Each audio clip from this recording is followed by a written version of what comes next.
வணக்கம்.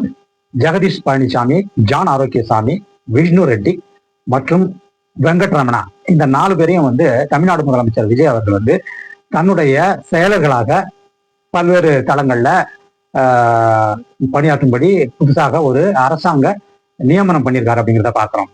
இப்ப ஒரு முதலமைச்சர் புதுசாக பதவி ஏற்கும்போது தனக்கு ஏற்ற தனக்கு விருப்பமான அதிகாரிகளை நியமிப்பது என்பது அவருடைய ப்ரீராகேட்டிவ் தான். அதனோட தனி உரிமை தான். அந்த உரிமைக்குள்ள நம்ம போகல.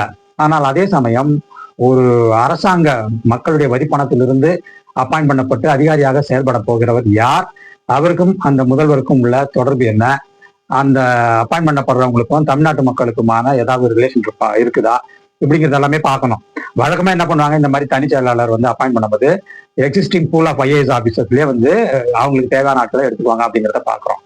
சில பேர் சரிபாதியா இப்ப 4 பேர் அப்பாயிண்ட் பண்றாங்கன்னா 2 பேர் தங்களுடைய பிரைவேட் பூல்ல இருந்து மீதி 2 பேரை ஐஏஎஸ் அதுல இருந்து எடுத்துக்குவாங்க அப்படிங்கிறத பார்க்கணும். இதுதான் வழக்கமான நடைமுறை. போன முதல்வர் எம்கேஎஸ் இருந்தவரையும் இந்த நடைமுறை தான் பின்பற்றப்பட்டது அப்படிங்கிறத பாக்குறோம். இப்ப இவர் இப்ப இந்த 4 பேரை அப்பாயிண்ட் பண்ணியிருக்காரு அப்படிங்கிறத பாக்குறோம். ஜெகதீஷ் பழனிசாமி யாரு, அவர் இவருடைய தனிப்பட்ட திரைப்பட ஆலோசகராகவும் ஒரு செக்ரட்டரி மாதிரி இவருடைய படங்களை இவருடைய ப்ரொடக்ஷன் எல்லாம் கவனிச்சுக்கிறதுக்கான இருந்த ஒருவர் தான் இந்த ஜெகதீஷ் பழனிசாமி. ஸோ இப்ப இவருக்கும் முதல்வர் விஜய்க்கும் ஒரு தொடர்பு இருக்கு, தொழில் ரீதியான தொடர்புங்கிறத பாக்குறோம். அதே மாதிரி ஜான் ஆரோக்கியசாமியும் இவருடைய பொலிட்டிக்கல் எலெக்ஷன் ஸ்ட்ராட்டஜிஸ்டா இருந்தார் அப்படிங்கிறத பாக்குறோம். போன எலெக்ஷன்ல இவருடைய ரோல் ரொம்ப அதிகமா இருந்தது. ஒரு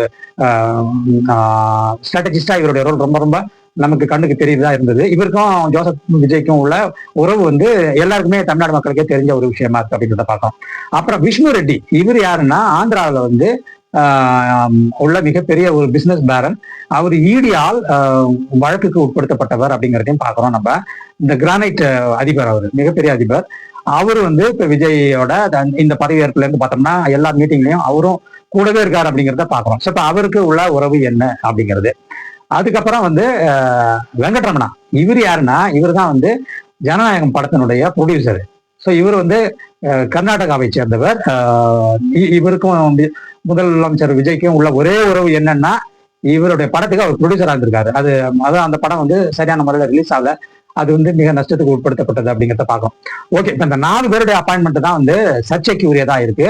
இது மிகப்பெரிய ஒரு விவாத பொருளா மாதிரி இருக்கு அப்படிங்கிறத பாக்குறோம். ஏன்னா ஒருத்தரை அப்பாயிண்ட் பண்றதோ இல்ல ஒருத்தரை டிஸ்மிஸ் பண்றதோ ஒரு முதலமைச்சருடைய ஒரு தனிப்பட்ட வெறுப்பு சார்ந்தது. அதுக்குள்ளார நம்ம போல. So appointment is valid, legally valid அப்படிங்கிறோம். ஆனா இதுல வேற ஒரு சமாச்சாரம் இருக்கு. அது என்னன்னா கான்ஃபிளிக்ட் ஆஃப் இன்ட்ரெஸ்ட் அல்லது ஆதாய முரண் அப்படின்னு இதை சொல்லுவோம். தமிழ்ல சொல்லும் போது கான்ஃபிளிக்ட் ஆஃப் இன்ட்ரெஸ்ட்னா என்ன அப்படிங்கிறத முதல்ல நான் உங்களுக்கு சொல்லிட்டேன்னா அப்புறம் நீங்க இந்த நியமனங்களில் கான்ஃபிளிக்ட் ஆஃப் இன்ட்ரெஸ்ட் அல்லது ஆதாய முரண் இருக்கா இல்லையாங்கிறத உங்களுடைய பார்வைக்கே விட்டுடுறேன். ஸோ இதுல கான்ஃபிளிக்ட் ஆஃப் இன்ட்ரெஸ்ட்னா என்னென்ன டெஃபினேஷன் சொன்னோம்னா, ஒருத்தர் ஒரு தொழில் செஞ்சுக்கிட்டு இருக்காரு. அந்த தொழில் அவர் பல பேருக்கு அந்த தொழிலை செய்வார். அவர் ஒரு தொழில் ஆலோசகராக இருக்காரு, இல்லை ஒரு தொழில் அதிபராக இருக்காருன்னு வைங்க. அவருக்கு கிளையண்டா வராங்க இல்லைங்களா, நிறைய பேர் வருவாங்க. ஒரு தொழிலதிபர் இருக்காருன்னா அவருக்கு கிளையண்ட் நிறைய பேர் இருப்பாங்க. இப்ப இந்த கிளையண்ட் ஒரு பர்டிகுலர் பாயிண்ட் ஆஃப் டைம்ல அரசியல்வாதியாகி தேர்தலில் ஜெயிச்சு அவர் ஒரு பெரிய பதவிக்கு வந்துடுறாருன்னு வைங்க. அந்த டைம்ல இவர் பழைய இவருடைய கிளையண்ட், அது நம்ம ஒத்துக்கிறோம். இப்ப இவர் கிளையண்ட்டுக்கு என்ன இருக்கு, அரசியல் ரீதியாக மிகப்பெரிய ஒரு பவர்ஃபுல் பொசிஷனுக்கு வந்துடுறாரு.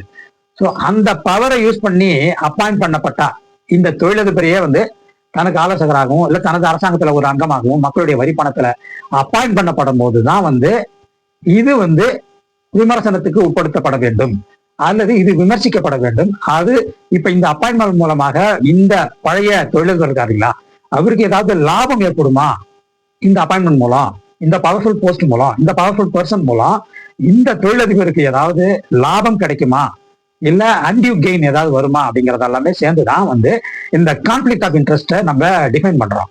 இதுதான் கான்ஃபிளிக்ட் ஆஃப் இன்ட்ரெஸ்ட்.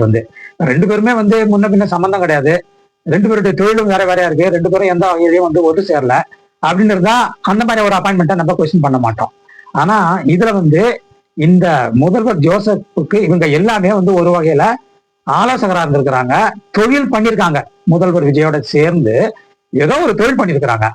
இந்த தொழிலினுடைய அடிப்படையில் இப்ப இவருடைய அரசியல் அதிகாரத்துக்கு பிறகு அப்பாயிண்ட் பண்ணப்பட்டால் இந்த அப்பாயின்மெண்ட்ல இருந்து இவர்கள் வந்து ஏதாவது ஒரு லாபத்தை மக்களுடைய வரி பணத்தில் இருந்து பெற முடியும், அல்லது ஒரு அன்டியூ அட்வான்டேஜை வந்து இவர்களால் இந்த முன்னாடி இருந்த இந்த உறவு மூலமாக ஒரு அன்டியூ அட்வான்டேஜ் ஏற்படும். அந்த அன்டியூ அட்வான்டேஜ் வந்து செல்லத்தக்கதல்ல, morally wrong, ethically wrong. Legally வந்து ராங் சொல்றதுக்கு நமக்கு எந்த முகாந்திரமும் கிடையாது. அதை நம்ம லீகலாவே அதை சொல்ல முடியாது. ஏன்னா லீகலி வந்து அது முதல்வருடைய பிரிராகேட்டிவ் கீழே வருதுங்கிறதால அதுல நம்ம எந்த குறையும் சொல்லல. ஆனால் இது வந்து ஒரு எத்திக்கலா இது நல்ல பழக்கமா?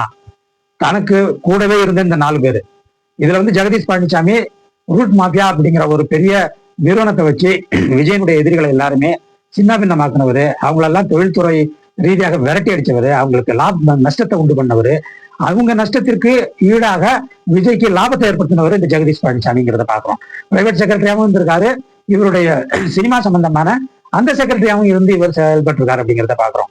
ஜான் ஆரோக்கியசாமி அதே மாதிரி வந்து இந்த தேர்தல் வியூகத்துக்கு வந்து, அதாவது சோசியல் மீடியாவை பயன்படுத்தி, இன்ஸ்டாகிராமை பயன்படுத்தி மக்களை வசியம் செஞ்சு, சின்ன பசங்களை வசியம் செஞ்சு, அதன் மூலமாக பெற்றோர்களை வந்து லாபி பண்ணி அவங்களை வந்து மூடர்களாக்கி அவங்களை ஓட்டு போட வச்சு இந்த இவரை தேர்தலில் தேர்ந்தெடுத்ததுக்கு இந்த ஜான் ஆரோக்கியசாமி ஸ்ட்ராட்டஜிஸ்டுக்கு மிகப்பெரிய ஒரு பங்கு உண்டுங்கிறத பார்க்கிறோம்.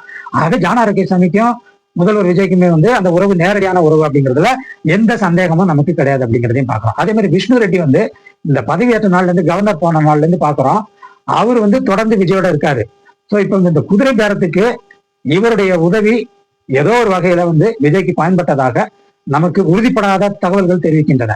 இதுக்கு நமக்கு ஆதாரம் கிடையாது. ஆனா வந்து இப்ப அவர் அடிக்கடி அந்த போட்டோல வர்றது, கவர்னர் கூட போறது, டெல்லிக்கு போறது, இதெல்லாம் வச்சு நம்ம பார்க்கும்போது ஏதோ வந்து இவர்களுக்குள்ள ஒரு உறவு இருக்கு, ஒருத்தருக்கு ஒருத்தர் உதவி செஞ்சுக்கிறாங்க. அது என்ன உதவியா வேணாலும் இருக்கலாம் அப்படிங்கிறது வந்து வெளிப்படையா இது தெரியுது. மேலும் வந்து இந்த விஷ்ணு ரெட்டி பேர்ல வந்து ஆந்திராவில் மிகப்பெரிய ஈடி வழக்கெல்லாம் இருக்கு, வருமானத்துக்கு அதிகமான சொத்து சேர்த்த வழக்கும் இருக்கு, அதே மாதிரி அவர் மேல கேசஸ் நிறைய இருக்கு அப்படிங்கிறத நம்ம பாக்குறோம். அப்ப இந்த லைட் ஆஃப் தீஸ் டெவலப்மெண்ட்ஸ் தான் இந்த இவருடைய விஜயோட உறவை நம்ம புரிஞ்சுக்க முடியும் அப்படிங்கிறத பாக்குறோம்.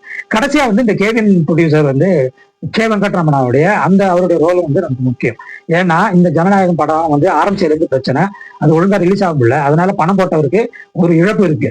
ஸோ இப்ப எப்படி வந்து நமக்கு வந்து எப்படி பேசிக்கிறாங்கன்னா, இந்த இழப்பை சரி கட்டதான் வந்து இவர் தமிழ்நாட்டினுடைய டெல்லி பிரதிநிதியாக அப்பாயிண்ட் பண்ணப்பட்டிருக்காரு அப்படிங்கிறத வந்து நம்ம உணர முடியுது. அப்படிதான் ஊடகங்கள் வந்து இதை விமர்சிக்கின்றன. இந்த விமர்சனம் வந்து நிறைய அதிகமான அளவு போயிட்டு இருக்குன்னு பாக்குறோம்.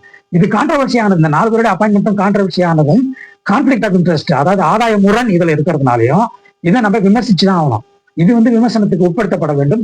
இந்த நியமனங்களில் விஜயோட ரோல் என்ன, அவங்களுடைய ரோல் என்ன, இதுல வந்து குவிக் ப்ரோக்கோ அப்படின்னு சொல்லுவோம் ஆங்கிலத்துல. அதாவது நான் ஒண்ணு கொடுத்தேன்னா எனக்கு என்ன பதில் இருக்கும், நான் எங்களுக்கு நீங்க இந்த உதவி எல்லாம் இதுக்கு மேல செஞ்சிருக்கீங்கன்னா நான் இதுக்கு ஒரே ஒரு அப்பாயின்மெண்ட் போடுறேன்னா அதுல உங்களுக்கு என்ன லாபம் இருக்கும் அவங்க அப்படிங்கிற குவிக் ப்ரோக்கோ அப்படின்னு சொல்றோம். பதிலுக்கு என்ன அப்படிங்கிறது.